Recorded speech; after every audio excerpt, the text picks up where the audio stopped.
Buffalo, frankly, this is going to hurt you a lot more than it hurts me, and frankly, it does hurt me. But I've got no choice. I've got to start with last night's game. Let me start with last night's game in Bill's house. Notice what I said right there. I know you probably didn't think that was very cute. I said Bill's house. I mean Bill's house. Not the Bill's house, but Bill's house, as in Bill Belichick. Orchard Park is now officially the home of the Hood Man. Now, don't worry, I'm going to get to Belichick and the Patriots in a second, because you know there are a hell of a lot of people nationwide who hate the Pats. You know there are a hell of a lot of people nationwide who love the fact that they became just another team when TB44 bounced. You know there are people nationwide that love the fact that they were 7-9 last year. They were irrelevant, down on the mat, never getting back up. You know that people were loving that. I get it. I understand it. When you're that good for that long and people question the way you went about being that good for that long, you could see where people might want to dance on the old man's grave. You could see where people might want to clown the Pats. You could see where people would love every minute of that. They were having a party, except that party's over because the Hood is back with a vengeance, along with his face-licking son. And as of right now, they are once again the team to beat in the AFC. You got to admit, too, man, it is amazing to see how this dude flipped that table in only one season. Maybe the coach is as important as the quarterback, after all. Maybe the coach is more important than the quarterback, after all.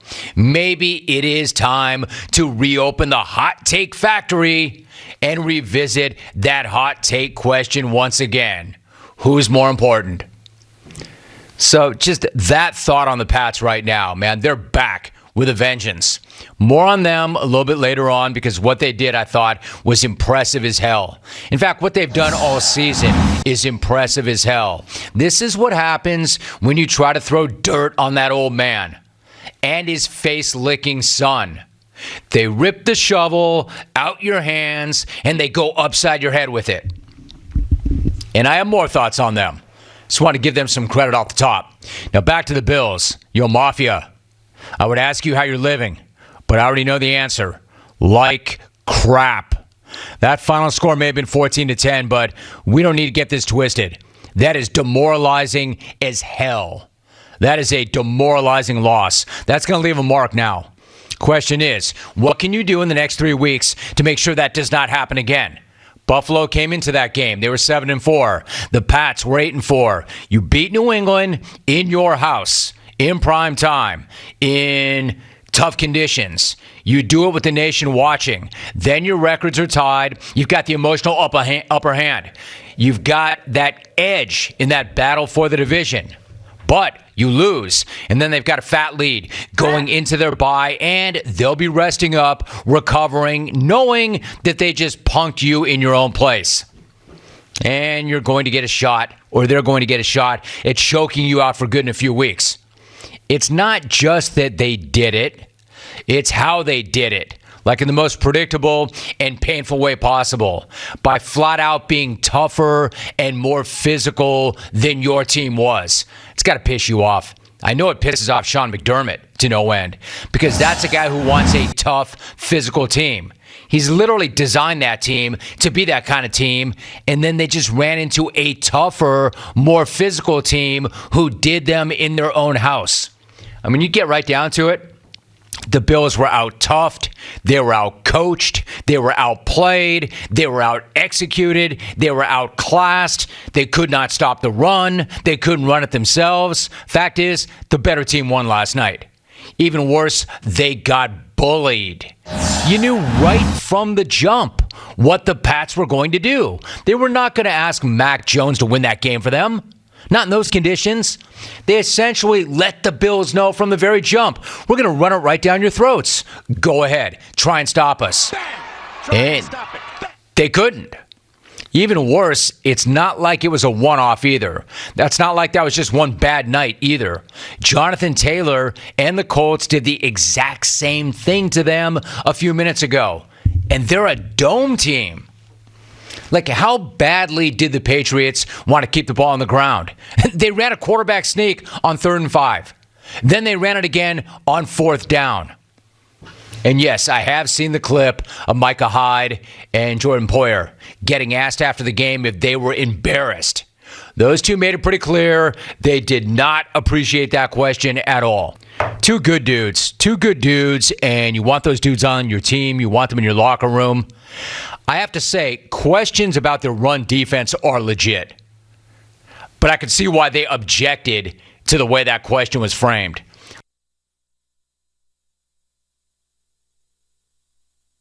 Got it. You got it. You ask these guys in a moment like that, heat of the moment, where there's unbelievable frustration. They just got the ball run down their throats. And by the way, it's not the defense's fault, which I'll get to in a minute completely. But if you ask them if they're embarrassed and they're coming off a game like that, a couple of really proud guys, you're going to see where they're going to react like that. And I could see whereby they might have been frustrated in that moment. I get it. You know why? Because they all were. Everybody having anything to do with the Bills was frustrated last night, including their head coach. They were all frustrated and not doing a very good job of hiding that frustration. The Pats will do that to you now. They will. Now, I do want to be clear about one thing. As much as that Bills run defense got gashed and as pissed as they were, listen, that L is not solely on them. No, they didn't get off the field the way they would have liked. They weren't as physical as they wanted to be, I'm sure. The Pats did run it on them and run it down their throats. But the loss is not exclusively on that D. Far from it. Like, while everybody wants to talk about Mac Jones throwing only 3 passes and probably could have thrown even less, I'll get to that later on. How about we talk about Josh Allen throwing 30 passes? 30 passes in a stadium that looked like a snow globe at kickoff. The Patriots looked at those conditions and they attempt 3 passes. The Bills look at those conditions and they throw 30 passes. Like, let's go all air raid with it.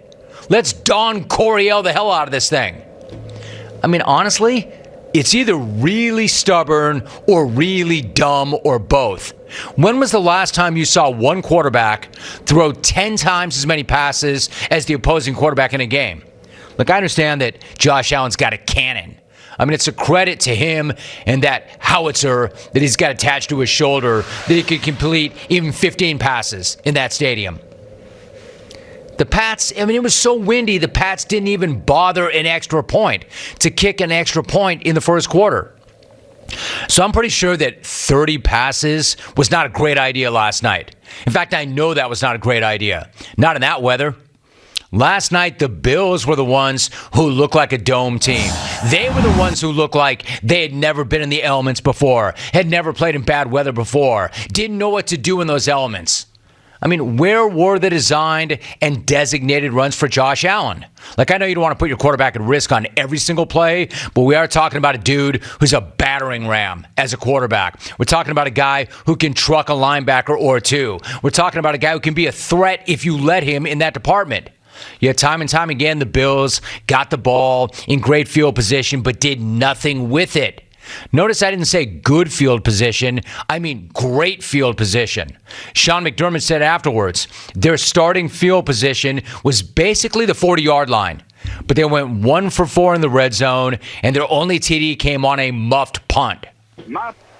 And as much as I like the guy, and I do like the guy, and I know you like the guy, Mafia, but Dawson Knox picked a bad time to have a bad game, and he had a really bad game. Like, win as a team, lose as a team, but it's tough to win as a team when a normally really reliable guy keeps dropping passes and making mental mistakes.